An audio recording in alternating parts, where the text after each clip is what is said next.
How's it going, YouTube? Prisco here, coming at you with another deck profile. So, today, I've got something spicy.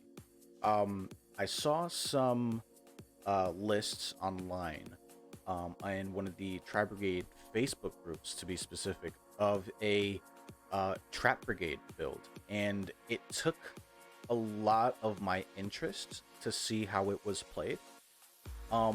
And I decided to take my own spin on it. The version in question was a 45 card build that played Dragoon. I decided to kind of stick with the Simorg version of the deck and cut it down to 41. So, without further ado, let's go ahead and show you my version of the deck. And at the end of the video, stick around so that you can see a screenshot that I took of the Facebook post, giving a shout out to the original creator, at least that I know of the TrapBrigade list. So let's go ahead and get right into this. I've got the deck here ready to go. So starting off, we are playing 3 copies of Fractal. This is pretty standard. You know, you pitch this and then you dump whatever Beast Warrior or Tri-Beast monster from your deck to the graveyard, as long as it's level 3 or lower. Right, so you're also playing 3 copies of Nerval. When this card's sent to the graveyard, you can add any TrapBrigade monster from your deck to your hand. We're also playing 3 copies of Karis. This one can ditch any Beast Warrior Wing Beast monster from your deck to the graveyard for cost, so that you can special summon him out to the field. And we're also playing 3 copies of TrapBrigade Kit. Pretty standard. You know, this card is going to dump any TrapBrigade card from your deck to the graveyard, including spells and traps. So this is a pretty good card, pretty standard lineup. I've seen a lot of lists that just like the bird up list that run like 2 and 2 for TrapBrigade Kit and Karis. However, for this version, since we're not playing the bird up engine, we can actually play more copies of the actual TrapBrigade names, which actually includes or increases our grind game quite a bit. We are also playing 3 copies of Rescue Cat. So you can call this version Kit Cat if you want. I know a lot of people have been reverting to that name because of Rescue Cat. And Rescue Cat comes in clutch a lot. It's very broken. It's a very strong card and doesn't eat up your normal summon if you special summon it off of Ferrigi. So it's pretty good. We're also still playing the Big Chicken and the Chicken Nugget. I didn't post my old list, the actual bird up list that I built, because it was just very standard. You know, there was no spice to it. There was nothing like great about it. It was just the same thing as all the other bird up lists out there. So I decided to take my own twist on the TrapBrigade version while still kind of keeping the theme of the Simorg link and abusing the barrier statue. For the rest of the monsters, we're just playing hand traps. 3 Ash Blossom, 3 Gamma with the 1 driver, and that is going to wrap up our monster count. For the spells, we are playing 3 copies of Fire Formation Tenki. This is going to search you. Oh, your Fractal. That's like the only search target that you have for this card in the deck. However, playing 6 copies of Fractal is really good because Fractal is your combo starter. You love to see it. So we're also playing 3 copies of Pot of Prosperity. If you can listen, I've said this into all my other deck profiles that I've had this in. This card is broken. If you can save up the money for it, buy them. They are going down in price at the moment. Buy them. It's a broken fucking card. Moving forward, 1 Called by the Grave, 1 Foolish Burial, 1 TrapBrigade Rendezvous, and that wraps up all the spells. Now for the traps, we are playing 3 copies of TrapBrigade Revolt. This card is just broken. It's a soul charge that can gain you so much more advantage, as well as banishing a card on your opponent's field if you use it to summon Shuri. It's nuts. It's absolutely nuts. You should 100% be playing this card, especially when Lightning Overdrive comes out. We're going to have that new link too. It allows us to search this to our hand. Nuts. We are also playing 3 copies of Harpy's Featherstorm. This card is just really, really strong. It's really good. It's just too broken not to play. It's a 1-sided skill drain that says no to your opponent while you control a Wing Beast Wind monster. Try saying that 5 times fast. Either way, this card, broken, busted. And then for the 40th and 41st card, we are playing 2 copies of Trap Trick to wrap up the main deck. This is nuts. Like playing the Harpy's Featherstorm with the TrapBrigade Revolt can just flat out win you some games. And who doesn't want to win? We play this game of Yu-Gi-Oh for fun, but I mean, you also play to win. Let's be honest.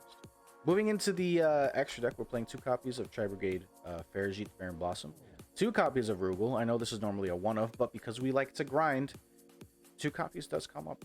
And it actually helps you recur resources back into your hand from your graveyard when it goes to the grave. Or when it's on the field as a quick effect during your opponent's turn. So it's pretty good. 2 copies of Shurik. This is your main boss monster. This one is going to be the one that you summon the most. If you have access to the Smorg plays, go for it. But for the most part, you are going to be Rugal Shurig as your end board. And you can just go off there. For the generic links, we're playing 1 Link Haribo, 1 Almirage for if we open up our kit. Going into the Link 2s, we have Harpy Conductor so that we can turn this really broken trap into a hand trap. Nuts.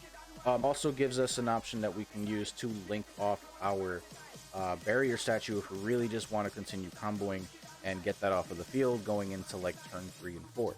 Help us OTK. Double Dragon Lords is just broken. Absolutely broken. This is a tech that I decided to play not because I'm a Time Thief player, but it was shown to me by a friend of mine, ATG Smitty Plays. I still very much so highly disagree with this choice. It can be pretty much anything else that you'd want it to be, but because we took out the bird up package, it made sense to put in other really good generic links, so the Dragoon package is still an option. I decided instead of Dragoon, we put in the Lambda so that we can loop our Gammas and go from there. We're still playing the Desperate Dubingle. I don't know how to fucking say that name. So, yeah. This card's really good. It's really good against Drytron. It's just really good in general. It could also help you OTK. If you're able to stall your opponent and they have no monsters in their graveyard, you can just summon this out. It becomes a 4800 beat stick, and you push for damage like that. Still playing the Samorg, and also still playing the Appaloosa. Nothing really more to say about it. For the 15th card in the extra deck, we are playing 1 Cyframe Gear, or Cyframe Lord Omega, just so that we have another option to get our Gammas off the board if we happen to use Gamma on our turn. Moving into the extra deck. Extra deck is still in development. Or side deck, I should say. Side deck is still in development. Take everything that I put in here with a grain of salt. These can easily change depending on how the format goes. Alright, so 3 copies of Nib, 3 copies of Lancia. I kind of just dropped one really quick. 2 copies of Alpha. You could also play like Pankratops if you want as like a 3rd copy of Alpha. I'm also playing 3 copies of Dark Ruler No More, 3 copies of Cosmic Cyclone, and the 1 Harpy's Feather Duster.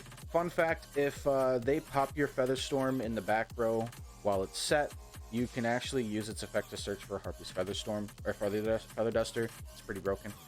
Alternatively, I feel like going forward, Twin Twisters might help you gain more advantage in this deck rather than Cosmic Cyclone. The original list that I saw was actually playing 3 Twin Twisters instead of Cosmic Cyclone because the discard can still proc like your Nerval in your kit, which can then gain you more advantage in the long run.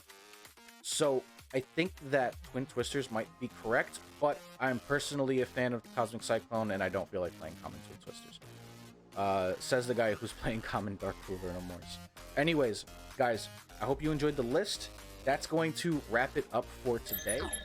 And remember, if you want to play in some remote duels, Imperial Gaming and Collectibles is hosting remote duel tournaments online that anybody in the US can join. I host them myself, and if I don't, then our head judge, Civil Days, aka Hugo, will be hosting them for us. And they happen every Sunday, Monday, and Friday. $5 to enter. You get some OTS packs on entry, and it's also top 4 gets OTS packs for prize support. Make sure you check that out if you want to take a look at the live streams that I have hosting these events. They happen on all those days except Monday, and you can find my schedule in my Discord, which the link will be down in the description below. Make sure you go ahead and join so that you can keep up to date with everything that I'm doing, as well as follow me on all my social medias. That way you can keep up with me and all the memes that I post, because I post quite a bit. I also retweet quite a bit now on Twitter. I'm starting to be a little bit more active on there. So, yeah, catch me over there. Anyways, guys, I hope you enjoyed the video. Thank you again for being here. I love you all. Stay hydrated. Deuces. Peace out. All that good shit. Have a good one.